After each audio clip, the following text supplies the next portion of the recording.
Actually, I'm going to use busted. I'm going to use that one.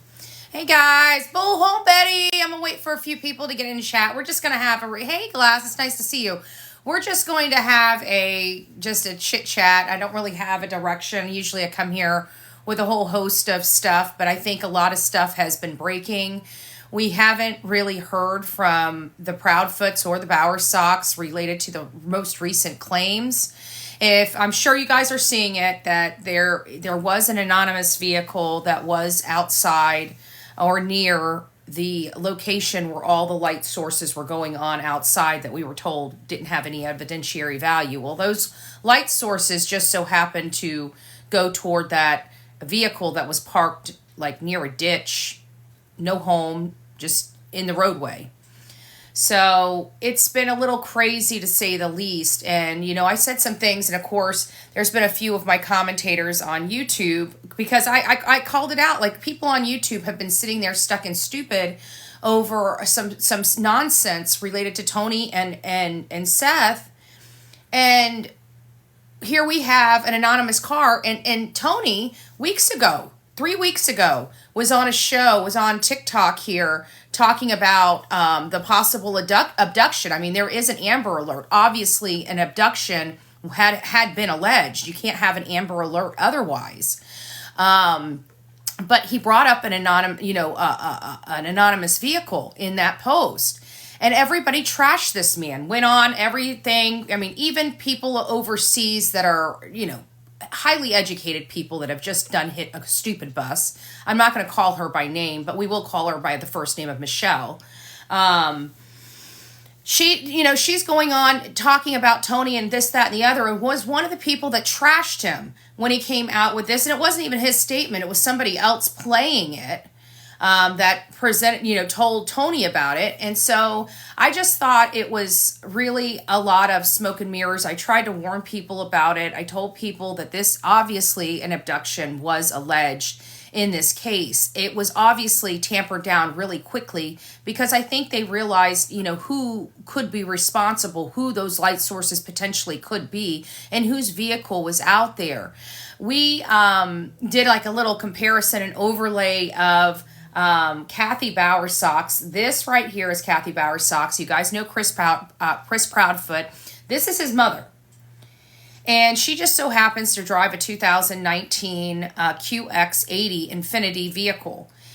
And because their circle is so small, which it is, their circle's absolutely small. They don't really, according to the neighbors, they don't really have people over. They know that Sebastian lives there, but they never see him. From the outside, the neighbors, you can't even tell a kid even lives in the home. There's no kid toys outside of the home. There's nothing to indicate, no bicycle for him to ride. I don't think they've ever I don't know if they've ever attempted to ride a bike. Maybe it's something he wasn't interested in. Maybe they were worried about him falling off and hitting, because his head, obviously he's got some injuries, not injuries, but issues. There's water or fluid on his brain. So we had a lot of things going on. Hi, guys that are coming in. It's nice to see you. I'm Bullhorn Betty. I cover true crime. If you don't know about Sebastian Rogers' case, he's a 15-year-old autistic boy that, according to his mother, went to bed at 9 p.m. She is military. The stepfather is military, so they keep a very secured home, one without a security system or cameras, but other than that, they lock their windows and doors. This child apparently vanished in the middle of the night. They're trying to allege that he walked out the front door. The problem is there's a neighbor across the street that has a Ring doorbell camera.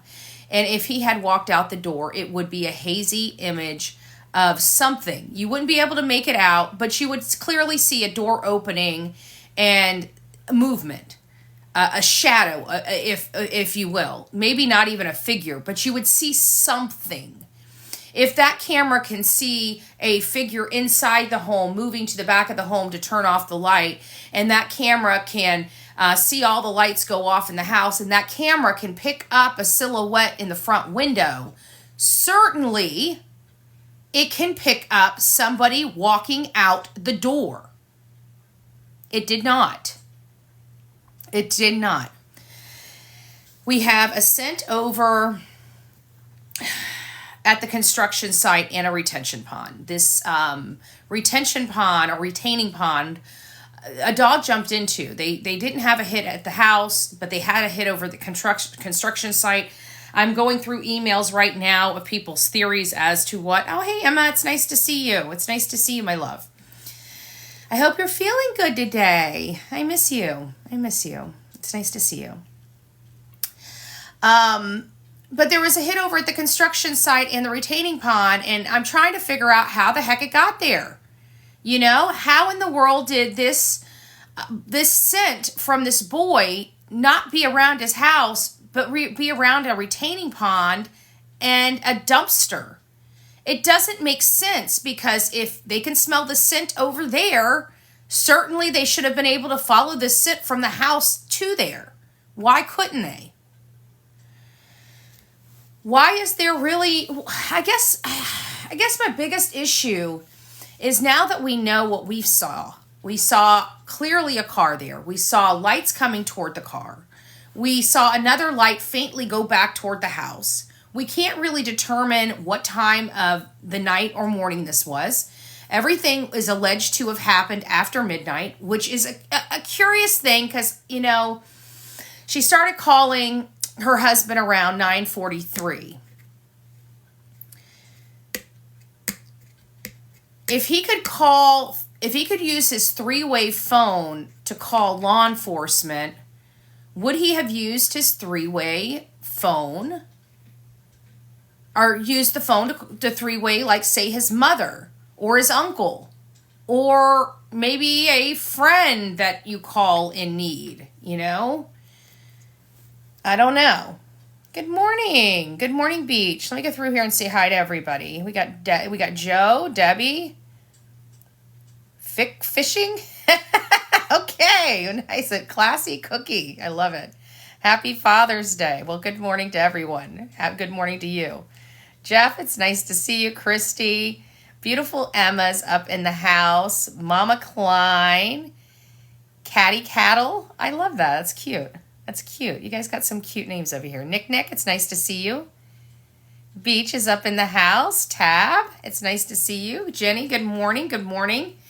It's nice to see everyone this morning. So, many of you, if you've watched, you may want to go over to my YouTube channel. I've been covering this quite a lot. So, we started really honing in on a very specific area of time, and it was basically from 9 p.m. to about midnight. Our whole focus of our channel has really been from 9 p.m. to 7 a.m. the next morning.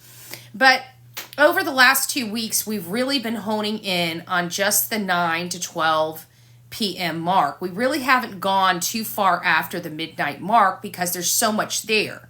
You know, this is the time that they believe Sebastian may have walked out, you know, when he was already in bed, when everybody went to sleep, when there should be literally no activity in or around the house. There was activity in and around the house.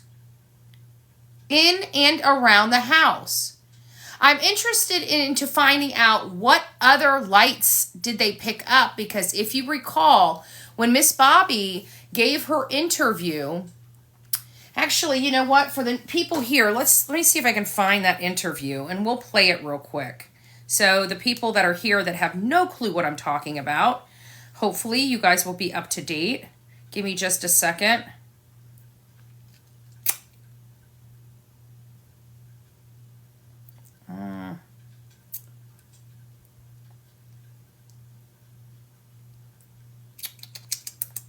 I read so much that it's so hard. Let me go to Terry Lynn.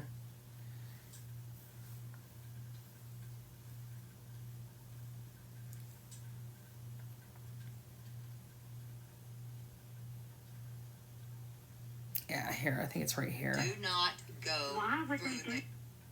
So it was 20 to about 17. Not do that.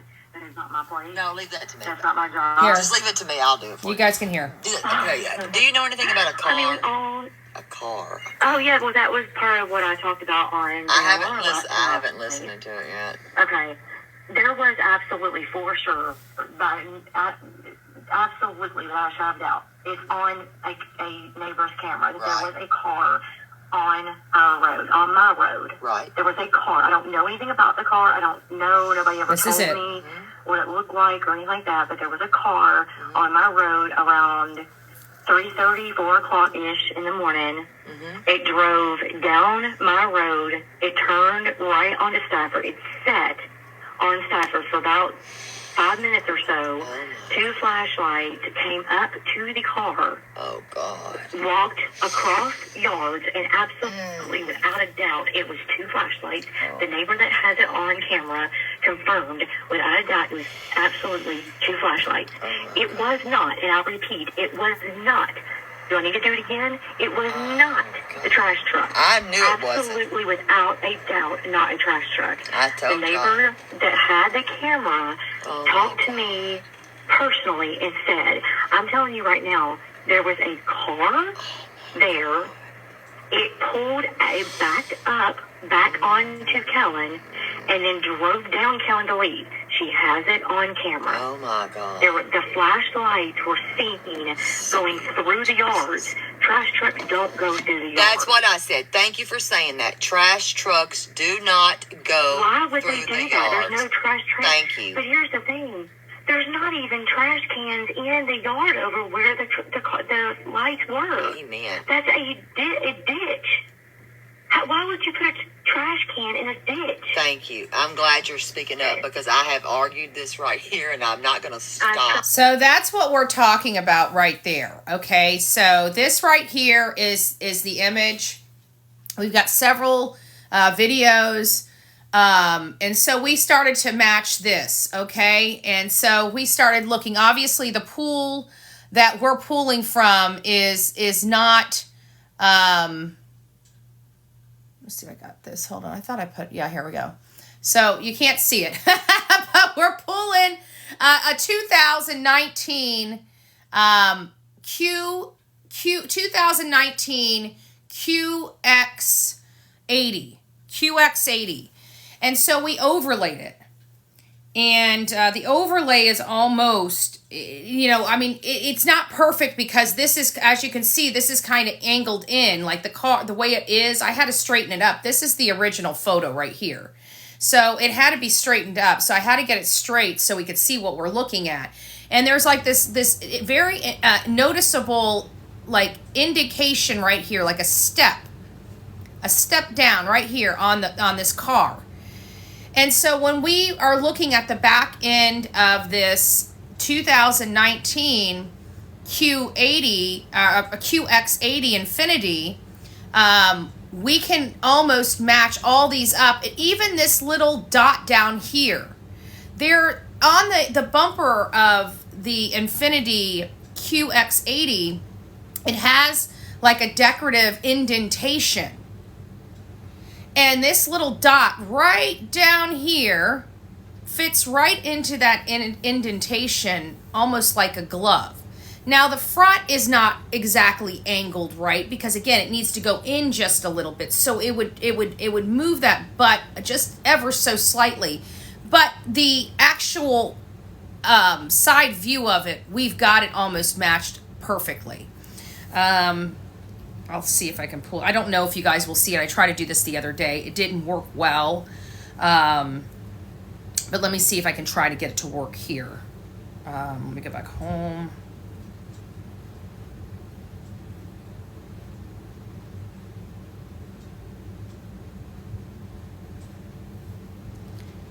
Okay. Let's see if we can get this a little bit bigger for you guys so I can, when I blow it up. So this is the image. I'm going to take my background off. Good morning, guys, by the way. All right, there we go. So you guys can see it. I'm going to try to do this. Let me get this up. I'm going to try to do this so you guys can see it the best, okay? Let me make sure I got this going the right way. Okay, so we got to go this way. So as you see, it's the same image. You can barely see it. You can see the butt end of the vehicle, the light. I had to blow it up so you guys could see this. So you can't see the lights out the front. But this is the back end of it. As you can see, it's got that little notch right there. So now we're going to start lightening up I get my hand on it. Does it move in? There we go. Now you're going to start seeing that 2019 get in frame. Let me see if I can pull this up. And see how it looks. Look at that. It butts right up to those lights. See that? See that? That's a 2019 QX80. And it butts right up to those lights.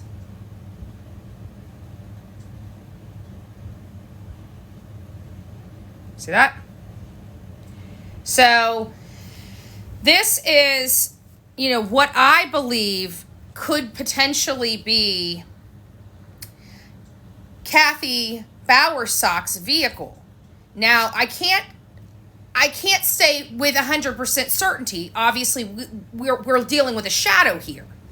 All I can do is take what we know she drives and see if it's possible that it could match this. If it couldn't, then I'd start digging a little deeper. I'd start looking into Terry Bowersock's. I'd start looking into other family members and seeing what vehicles they also drive. But for me, it was a little easy to start off with Kathy Bowersock's vehicle. Why? She was seen at their house. She was seen chasing other content creators away, literally in her vehicle, with Terry Bowersock's, getting out and throwing up, you know, like they're trying to start something in the middle of the street, like buffoons. So we seen them. We heard Nina's story. Nina, you know, she gave an interview that described Chris's abuse of her and her kids. And she also talks about how Kathy Bowersock's helped Chris kidnap her daughter Faith. So I had an idea who he would call for help. You see what I'm saying?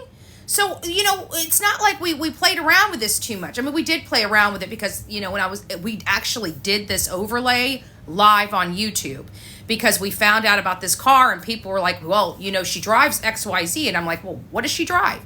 And so it went from a 2023 to a 2021. And then finally somebody sent me her tax record that shows a 2019 QX80.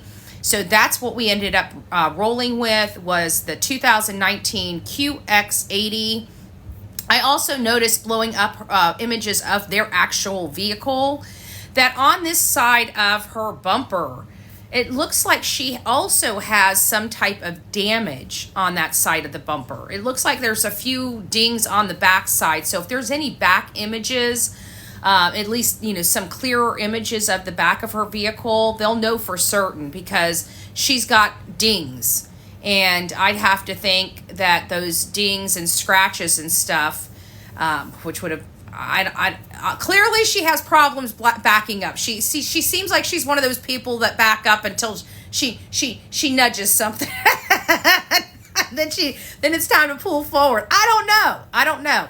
But that was really, I thought this was really powerful. It really drove home because it fits like a glove. The Infinity back end just fits like a glove with this glow.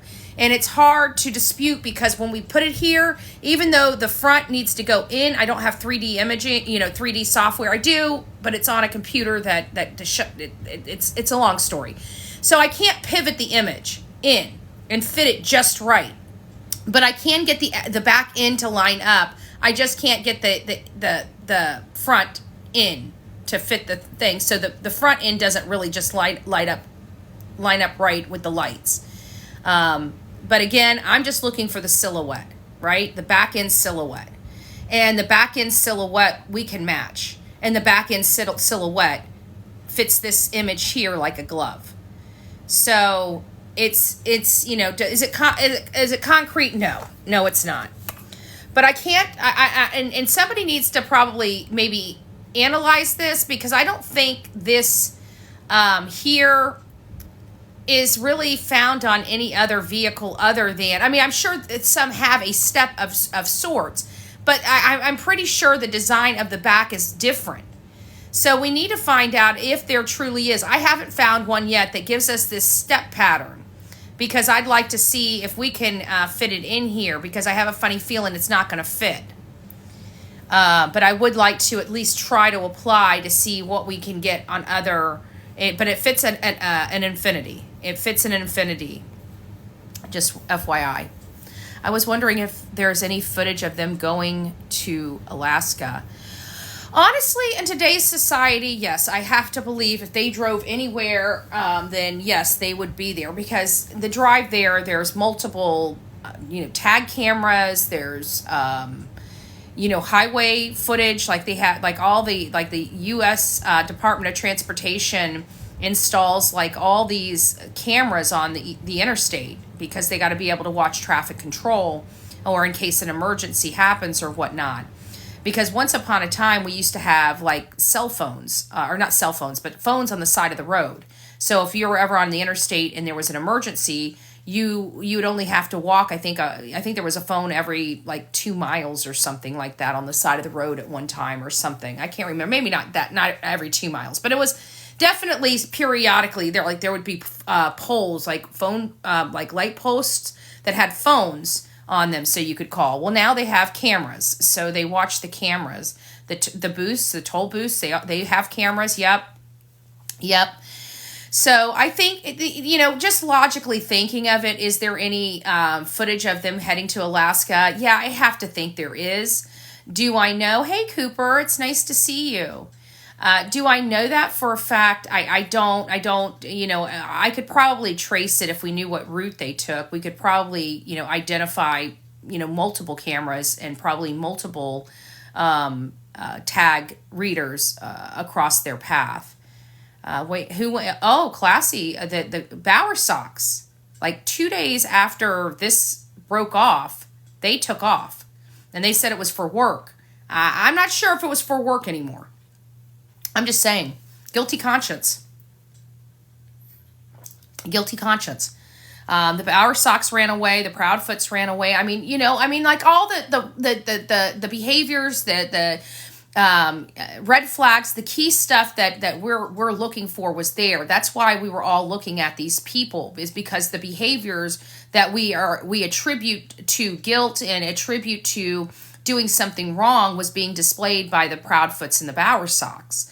I understand that a lot of people, they don't, especially people that, you guys don't do this all day long. You guys don't, you come here and watch somebody like me tell you about these cases. We do this stuff all day long. We do this every single day. And I'm not talking about, Monday through Friday, 9 to 5.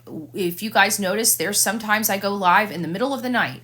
So it is literally, we go 7 days a week. We very rarely when I take a day off, it's because I just need a day off. If I go, even when I go on like a vacation or something, I'm usually covering a case. I haven't really had a vacation. I was able to sneak away to Daytona for like a 3-day weekend 2 years ago, and it was right around Christmas, and it was to see the light parade. That was really all the vacation or leisure time I have literally had in about 2 years. So it's,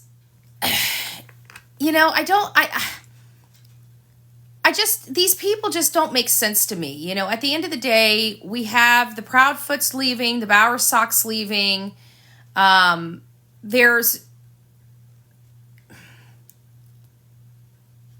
hearing that they got rid of the dogs. Did you guys hear that they got rid of the Morkies? Did they get rid of the Morkies? The mom went to Alaska with who? No, not Katie. It was the Bower Sox. Kathy and Terry Bower Sox. That's Chris and Katie's. That's Chris's mom and stepfather. And, they drive an Infiniti, because this is why I looked at because everybody's like, well, why didn't you think of Katie's car? Well, because the neighbors tell us, and the video evidence is telling us that when Katie left the Texas Roadhouse, she went to her house and pulled into her garage. No cameras saw her vehicle leave the garage after that. So the idea that this could be her Infiniti has zero weight to me, because we would have seen her car leave that garage, because if I saw that car leave the garage in the middle of the night, then obviously my focus would be back on her 100%. But that's not the information we have. The information we have is that her and Sebastian went from the Texas Roadhouse back home. Nobody saw, because she pulled into the garage, and nobody saw him come out of the car and go into the house. However, he did take the garbage out, and there is an image of a figure taking the garbage out. Can you see it's him or not? I don't know if you could see specifically that's him, but I'm sure they can tell whether the kid has blonde hair or red hair. Whether the hair is kinky and curly and long, or if it's short and cut. People can based upon cameras through a calculation determine exactly your height and weight. So whatever that image is, they would be able to determine whether it would have been Katie or Sebastian out of the garbage. We're hearing it was Sebastian. So even if the image was hazy, I truly believe that it was Sebastian at the garbage cans. So I do believe he came home, and I believe there's evidence that he came home. The garbage can is one, but the biggest piece for me that made me believe he went inside that house is the shoes. Because I truly believe that was Katie and Chris's fatal flaw. They forgot to put his shoes on. They remembered the glasses. They remembered he'd have to have his glasses on to walk out the house. But for whatever reason, they forgot about the darn shoes. I really don't think that they would have intentionally forgotten about the shoes because of his proclivity of putting on those shoes each and every time he goes outside. He's not a kid that decides I'm just going to run to the mailbox real quick and I'll wipe my feet off, when I get back here. He's not that kind of kid. He's the kind of kid that says, if I don't put my shoes on, I might get eaten up by ants on my way to the mailbox. And he doesn't want to be eaten up by ants. So he always puts his shoes on. His dad interviewed with me, and he described this tornado event that they were going through. And I figured, Sebastian would have a complete and utter meltdown over something like that. It's a terrifying experience. Autistic children don't like spontaneous. And he said it was because, his son won't get scared if he's not scared. And so, he was very calm. But one of the first things he did, he goes, when I told him to get ready, he got his boots on, right? Because he always puts his shoes on. Even in a massive weather event, he instinctually puts his shoes on. This is not somebody that would not have instinctually put his shoes on to walk out that door if he willingly walked out that door. So what about the pond? Maybe it was intentional. Maybe it was intentional so they could show footprints near the retaining ponds, because some people have sent me some of their theories saying they believe that the retaining pond was the setup, was like the decoy. We talk about the decoys, like decoys and diversions with this group a lot because they're military. And a lot of the military training that they got are related to decoys, because they need decoys to get their jobs done. They need diversions, especially in active duty. You need to be able to get your opponent, looking a different direction, right? So they're trained to think like that. There was footprints around the retaining pond. But you know what? I think those were old footprints, because even as the guy was describing them in the radio, they were dried. They looked like they had been there for a while. So I don't know if that was a setup, if they stuck his feet in the... I don't... For some reason, I'm feeling like that theory might not hold water, because I went and listened to the review, and I think you can listen to it on Jessica's channel. But she, when she did it, I listened to it closely, and I'm almost 90%, I'm not even going to say 100%, but I'm 90% sure I heard the officer say that they looked old, that they were dried and something like that. So I was wondering, and somebody brought this up, that maybe something fell off of Sebastian into the water. It may have been retrieved, but as they were, potentially carrying him to a vehicle so he could get out of there or whatever, that it's possibly dropped something. I don't know. I really don't know. There was some images that we saw blown up, and I can't tell I honestly can't tell if it's something or if it's trees moving. I really just can't tell. I can't tell, But if it's not trees moving, I remember something, because in that image that I think might be trees, because it just looks like it looks like there's a ruckus going on, but it doesn't look like anybody's really moving. You know, in leaves and trees, when they move ever so slightly, can make some images you wouldn't believe. I know this for a fact because I was out in Mayaca City. Mayaca City is a very rural area where my grandfather lived when I was a kid. And he lived in an old rickety house, you know. It was, you know, they built that house by hand. Like, my family's from this county before this county was a county. And so, you know, sometimes the old houses get creaky, and when you're a young kid, it's a little scary. And I remember sometimes I was, you know, terrified of being out there. I loved my grandpa, so I tried and I stayed until I got used to it. But I remember there was many nights that and that was like 45 minutes away from my home. And I remember there were so many nights I begged my parents to leave me there so I could stay the night with my grandpa. And I would start calling my parents like 20 minutes after they left, and I had to wait, and I kept calling him. I'm sure my grandpa's heart broke because I was just there crying. And, you know, a lot of it had to do with some of the shadows that were, you know, on the walls at night, you know, and the moonlight creeping through it. And sometimes it scared me. So I believe that these, you know, it might be something. But anyways, long story short, is one of the images that kind of appeared in this blob of lights appeared to be some type of man with a hat. Well, it so happens that Naked Diver went out there to the retaining pond and checked it. And the one thing he found was a hat. And it had a security company on it. Like a competitor with Brinks. Which was odd for me, but it was also a little telling in the same sense, if you will. Because if you're in any type of trade, there's trade shows, okay? There's job fairs, for example. And these trade shows and job fairs give away what is known as swag. So you're going through there, you're looking at the products, and they're giving away like things like cups with their name on them, or maybe their phone number, because it's a way that they can give to these trade shows and advertise their company. They're getting the people that work in their industry carrying around their product with their name on it. Sometimes they're little flashlights, sometimes they're hard drives, sometimes they're pens, shirts, pads. Sometimes they're just stuff catered to, for example, food shows, right? They're a trade show, if you will. You know, these restaurants come in to these food shows to look at new products, to look at new companies, to try out, you know, new things to see if they can be brought into their restaurant.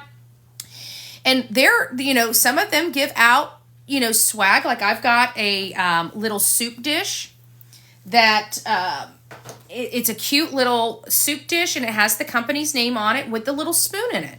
And they're selling their dishware to restaurants. And they were giving this thing away free to whoever came by their booth and went there. Some people give away, obviously, samples of food. I love food shows because my mom used to work for Cisco. She's retired now.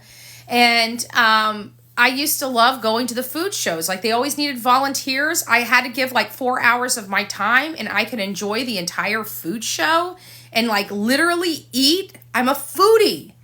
And I'm there with like the best food in the freaking world. I'm working for 4 hours and I'm eating for 4 hours, okay? There's no ifs, ands, or buts about it. At those food shows, my mom needs a dolly cart to sit there and roll me out. She's either doing that or she's going to just be rolling me down the road because I'm a butterball. And so I was thinking about that because I've experienced that. I've also experienced it, you know, years ago when my sister, before she became, you know, what she does, what her profession now, one of her first things, she wanted to become a nail tech. And so we went to trade shows to look at new products for the nails, easier ways, new equipment. So when I saw that security hat, naturally, and knowing Katie is in security, knowing Chris has been in security in the past, and seeing that security hat there, I can't say it was theirs or not, but it was a security hat from two people that have been in security. Is it possible they received it from a trade show or a job fair where they were filling out applications to find jobs when they moved into the new community?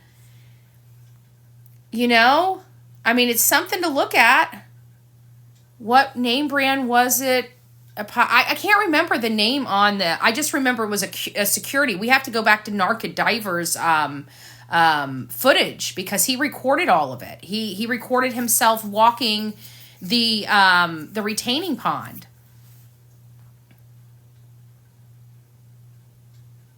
There are trees by the back door. So you don't believe it was other boy? I guess I'm in the middle of a conversation here. I don't believe, if anybody's asking, whether, Vivint. There it is, Vivint. Thank you. Thank you, Texas girl. Vivint. That was the name of the hat, and that is a security company. And so I'm just, it just seems odd to me that we have a security company hat out there. Do we think Seth is connected with it? No, not me. I absolutely do not. Here's why. Just to make sure you understand why I say I don't believe so, is because he was at the jail. He works for a jail, and he works night shift. So he's there from 6:30 to maybe 6:30, or I don't know what his time is, but he doesn't. I don't know when he clocks in, but it sounds like he pulled his truck in. He parks in a secured, gated, a wall, a chain door comes down, and they have to pull inside the parking garage, but the chain door comes down. You can only get in there with your key card. So he parks in there. So he had to use his key card for that. He works inside the jail. So he was on camera his entire shift because there's no real security unless they have some, videoed areas. I don't know. I don't know in a jail whether they do or not. I think a jail is required to have that unless it's the employee bathrooms. I understand that they can't put cameras in there. But, other than that, I think that the whole place is secured. And they seen him on camera there. They seen him he obviously clocked in and he had to clock out. And he didn't get there for I don't think he got there until 9:30, 10 o'clock maybe from his work. He went straight there from work. I can't remember how long it took him to get there. I don't know what time he got there. I don't want to allege because I don't want anybody being mad at me. I don't remember what he said as his arrival time. But he was on camera, but that's not really, we can allege that, he could have hired somebody. I don't think that he could. I mean, sorry, but jail employees, sheriff deputies, our deputy sheriffs don't make a whole lot of money. I mean, even on the pay scale, even a good, detective and stuff, you start making some decent money as a detective. But as a deputy sheriff, you're really going for the job more so for your benefits. The benefits, the retirement, the insurance, the package. When you're a deputy sheriff, you go there for the love of the job, but you go there for the package, not necessarily the pay.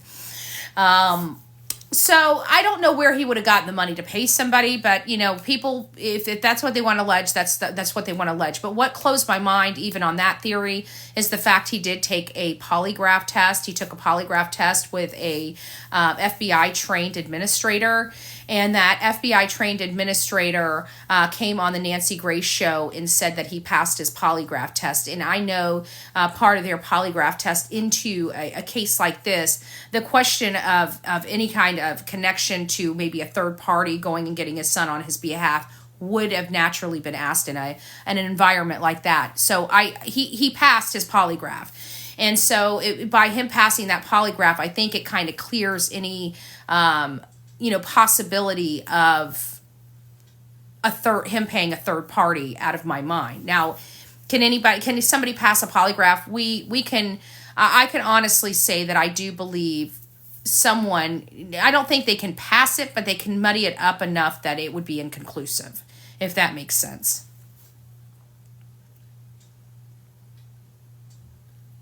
This case is bizarre. Yes, yes, yes. Have you ever found a... No, I have not seen one, but we came very, very close. We're about 50 yards. We couldn't get to it, but because of a swamp. But we went on our social media and told law enforcement as well as the neighbors where we thought it was. And one of the neighbors that did have access ended up getting back there and finding her. So I haven't found one, but we've come... I think that would have been, that was the Kathleen Moore case, and that was in Pasco County here in Florida, and we were very, very close to her. You know, we got very, very close to her. We just couldn't get to her. So that was probably the closest we've got to locating someone. But no, I haven't. And, you know, in a piece of me, you know, we did our part in that case as well. But a piece of me, you know, I worry, you know, about what I may find one day. And it does terrify me a little bit. But at the end of the day, you know, somebody needs to do it, you know. Why do we do it? You know, to be honest with you, it's a passion. It's a passion of mine as well as a couple of the people that I associate with to be out in those woods. Hunting for bad guys and hunting for these victims, it's something we just have a passion for. Being home is driving me up a wall. I mean, I can tell you, I was talking to Olivia last night until almost 11:30, Chronicles of Olivia. And we don't work well in the home. It's just, you know, sometimes our passion is a very expensive passion. So we have to, you know, sometimes sit out and reserve money so we can get the next one and stuff like that. But this one, you know, I'm going out there. Olivia really, outside of the Proudfoot's interview, really hasn't been involved in the Sebastian Rogers case.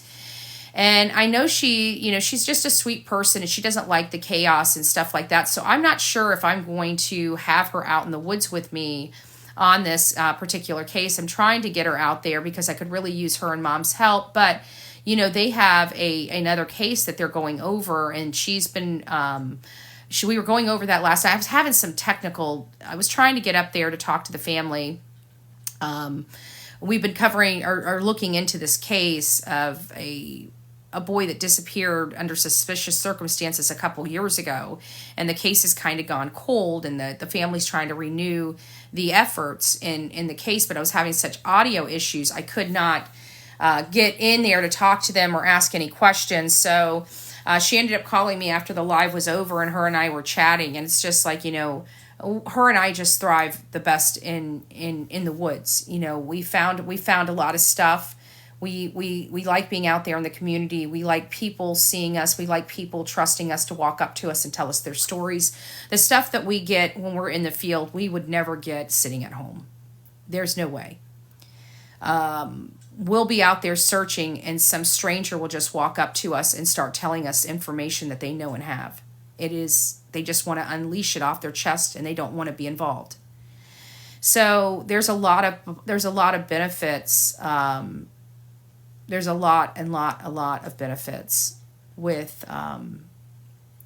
being there, boots on the ground. Tony gets fired.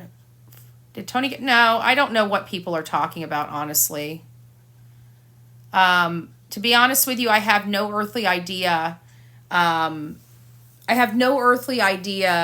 Why all these rumors keep going around. You guys should know that the people that are spreading these rumors around, Seth and Tony don't communicate with. And it's funny to me that people, every time somebody says something, especially from these channels that they know do not communicate with Tony or Seth, Tony did not get fired? No, he did not get fired. He didn't get fired from either case. No, he was not fired on Caleb's case. All he did is that the account's not active. The father didn't really care for the TikTok platform. And so he just basically gave that account to Tony. But, you know, I mean, I guess facts and stuff, I wish people would just quit assuming.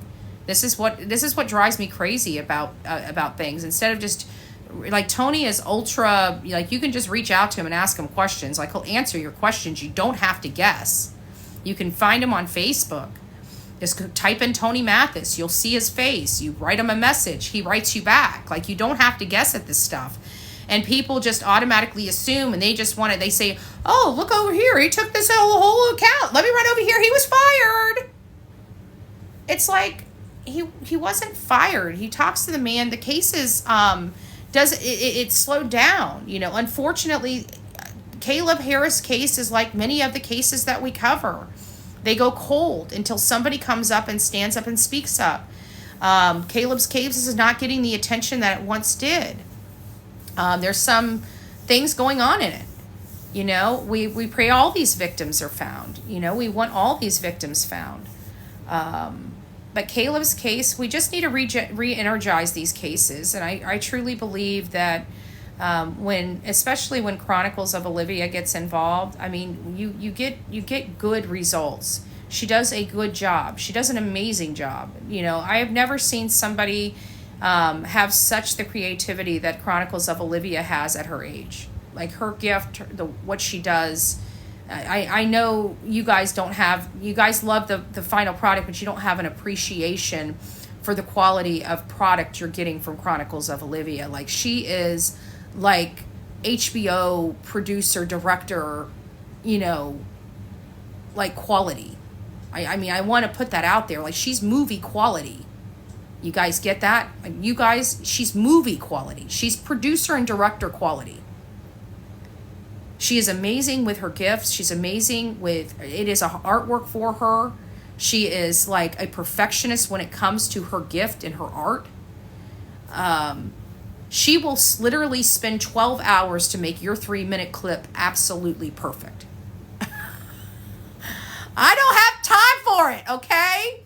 I don't have time for it. But Olivia has an amazing gift, and she has an amazing way of telling people's stories.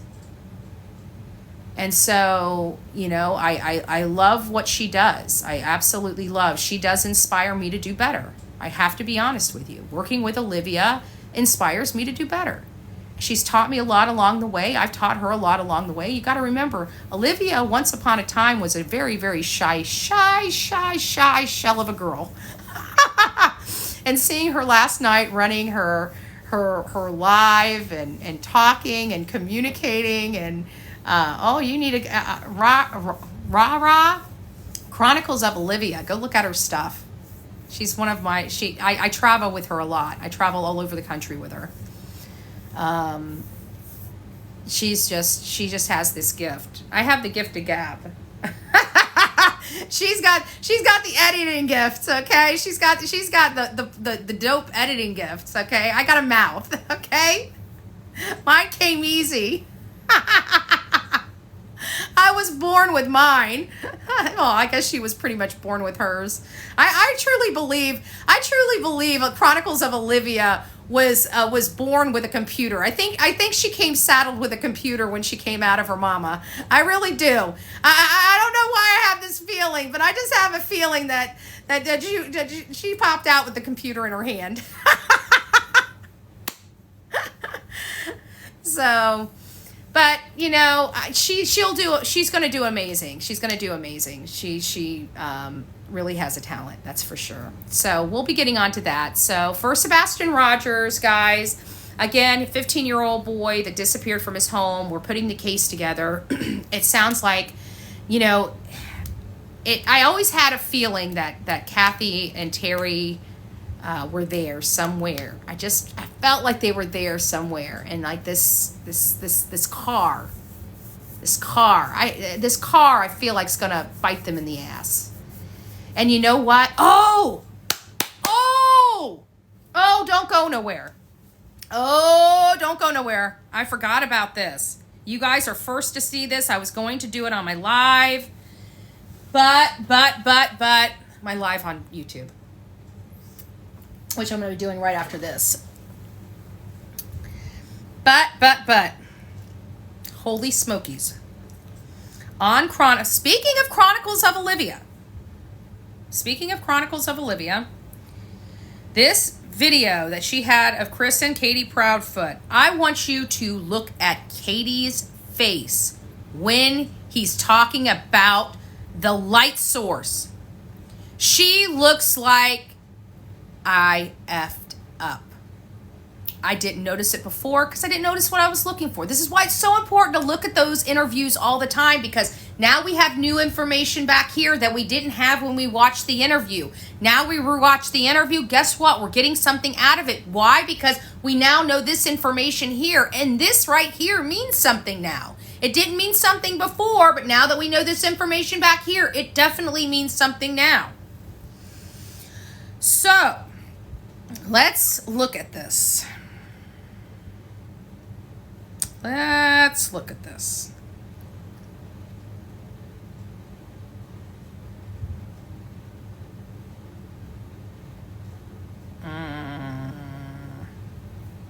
Definitely wasn't on a live. Not a short.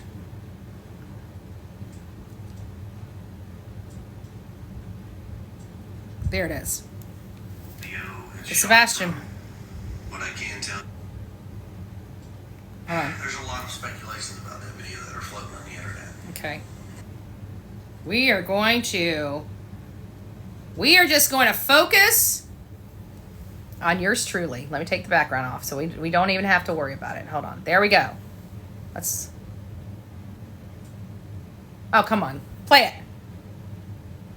Okay, and that is exactly what it is. It's speculations. Now, what I can give you an official statement on is TBI NewsLink has released a statement from law enforcement, between local law enforcement, state law enforcement, some federal law enforcement, and they have analyzed that video so many times over that look at her eyes. They're looking over at him. Assume as a flashlight. I hate to say this, it's not. As much as we would love it to be one, it's not. I'm not going to go into details as far as where that video is shot from, but I can tell you. She gave him like a. Hold on. Let's go back. I want you guys to watch her eyes. Sure. So. Okay, so let me go back to the very, very beginning. We're focusing squarely on her. Everything is still on the table to be looked at. I just know he's out there somewhere. One other question I have is recently Channel 5 in Nashville, they had security footage Let me that try to showed get that. 2 flashlights. I hate the that glare. Disappeared. Is there anything that you think about this video or? Sure. So, I can't do that. there's a lot of speculations about that video that are floating on the internet. Okay, and that is exactly what it is. It's speculations. It's going to come up. Look at her eyes. An official statement on is TBI NewsLink has released a statement from law enforcement, between local law enforcement, state law enforcement, some federal law enforcement, and they have analyzed that video so many times over that everything that everybody is trying to assume is a flashlight, I hate Look at her to say eyebrows. this, it's not. As much as we would love it to be one, it's not. I'm not going to go into details as far as where that video is shot Right there. from, but I can tell you, as the parents, we have seen the video firsthand from law enforcement. We know exactly where it was taken from, and nothing that is being assumed right now is actually true about that video, unfortunately. I don't know. She looks a little weird. She's not behaving right talking about that. And we now know that those light sources went to a car, so they're flashlights. One seen turning around and going. It's a very faint light, but it's because it's going away from the camera. So you're only seeing a little faint light as it goes back to the house. What's Quentin's last name? Simon. Simon. Quentin Simon. So I don't believe if that car was out there at 3 to 4 o'clock in the morning and they're walking there, I don't believe Chris Proudfoot was anywhere inside that car. there's no possibility of him being in that car if he was at work at 5:15. So I'm trying to apply all of this together. And there's several theories because I have to take into consideration several factors might be off, right? So now I have to develop several theories to equate for, a factor being off. If it's off this way, it means this. If it's off this way, it means this. But if it's this, then it means this. So we got 3 different theories that are being developed. But one of those is that Chris was there earlier to take Sebastian away. So it most likely is that they could have carried him over to that construction site. They may have taken some clothing and rubbed around there just to get the scent away from there, because if they're... what? Okay, hold on here. Give me a second, guys. It's making me put my puzzle piece together. Refresh. Hold on. There we go. Okay. When I'm on here too long, it makes me verify I'm who I am, and that they're saying that they got inactivity. I don't know how they have inactivity on the Bullhorn Betty channel, because I talk the entire time. CP made the plan. CP made the moves. That's why he asked and not her. Yeah. But that whole thing over at the construction site, I feel like that was a holding place, because it was a little more discreet about loading a large item up. Where's the tears? Yeah, and that's another thing. That's another thing, because honestly, the what was it? It's that was like 22 days. Or 20 days after, I think it was 22 days after her son disappeared, and she's sitting stone-faced, like not freaking out. Definitely a polar opposite of Riley Strain's mother. Riley Strain's mother was a mess the minute she got to Nashville and hadn't stopped crying. That poor lady still hasn't stopped crying for her son. Her son was her best friend. Katie's son should have been her best friend too, because she was around him. She should have the same emotions that Riley Strain's mom had, and she's just not. She's just not. I feel like I've lost more tears over her son than she has. Honestly. To me, it's sad. It's awful. I feel so bad. But, they keep trying to tell us these aren't lights. And, everybody's wanting to believe that these aren't lights. They need us to believe. Chris and Katie need us to believe these aren't flashlights. We didn't even have the information that there was a car there. We only had information that these lights, and they were truck lights, and let me show you where the truck is. And so guidance put together an overlay. There's no way that was a garbage truck. There is no way that is somebody moving through a yard and to a parked car. Who those people are, I have no earthly idea, but you clearly see 2 people moving. I don't think it's dogs with lanterns around their necks, so I'm going to say they're people. I'm going to use my common sense and say it's most likely a person behind those lights. So I'm going to say that 2 people with lights went to an unmarked vehicle, anonymous vehicle that nobody can decide what it is, but it's definitely a vehicle. Looks like an SUV, looks like Kathy Bowersock's SUV, or at least an Infiniti. Nonetheless. And then we start breaking this down like 2 days ago. Start breaking this. This starts breaking. Right? This starts breaking.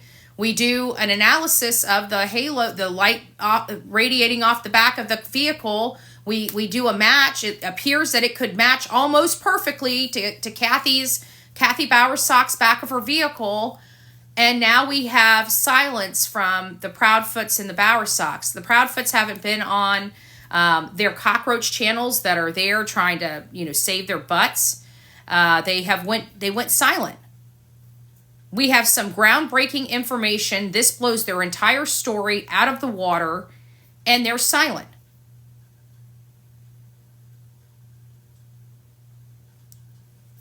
They are silent.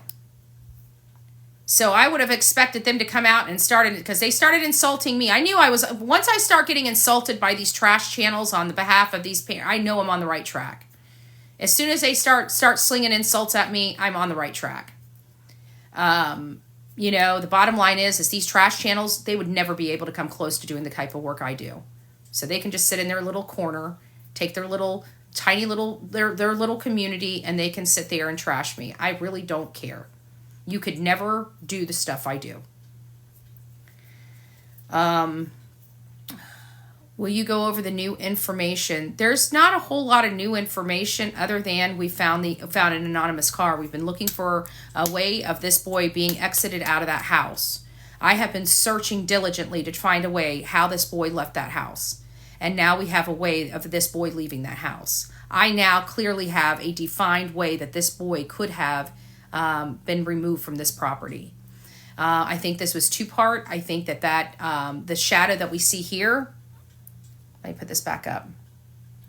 I think the shadow that we see here is the second part of it.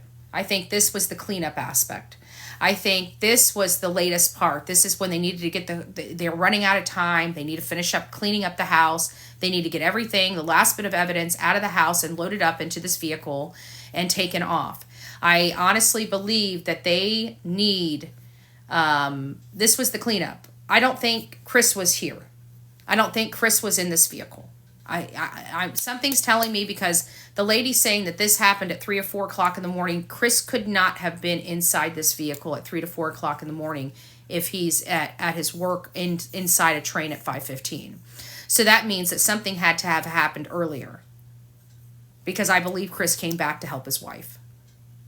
So if I truly believe that he would not have left his mom and his wife to handle this because he's the man and he needs to protect his family, he would have came back. So I really truly believe he went over to that construction site.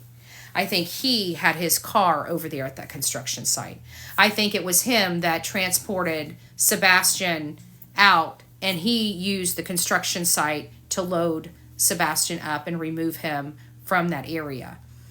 I truly believe that somewhere now, which I had always identified, I believed I-40 would be the most probable place that we're going to end up finding Sebastian.